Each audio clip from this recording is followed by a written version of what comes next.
Hello sir, నేను మీ అబ్బాయి వాళ్ళ స్కూల్ టీచర్ని మాట్లాడుతున్నా. మీరు ఒకసారి స్కూల్కి రండి. నమస్తే మేడం.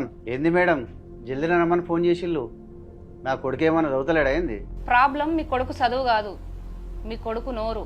ఒక్కొక్కరిని పండబెట్టి పేగులు తీసి మెడలేసుకుంటా బిడ్డ.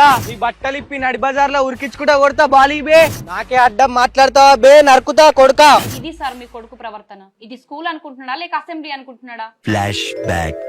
ఈ సన్నాసి అలాగే ఎర్ర గాల్చి మీద వాతలు పెడతాం. మీరు ఒక్కసారి చెప్పండి. నీ మీద డ్రాయర్ కూడా ఉండదు పీకడం మొదలు పెడితే బిడ్డ.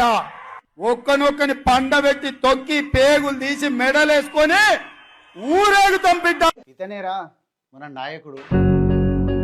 సారీ మేడం, తప్పెక్కడ జరిగింది నాకు అర్థమైంది. ఇంకోసారి అలా జరగదు. నా కొడుకు కంటే నాకు ఏది ఎక్కువ కాదు. వెళ్ళొస్తా మేడం. సరే అండి.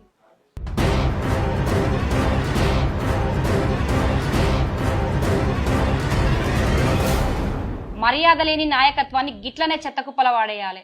మన మర్యాద గల నాయకుణ్ణి మనమే గెలిపించుకోవాలి.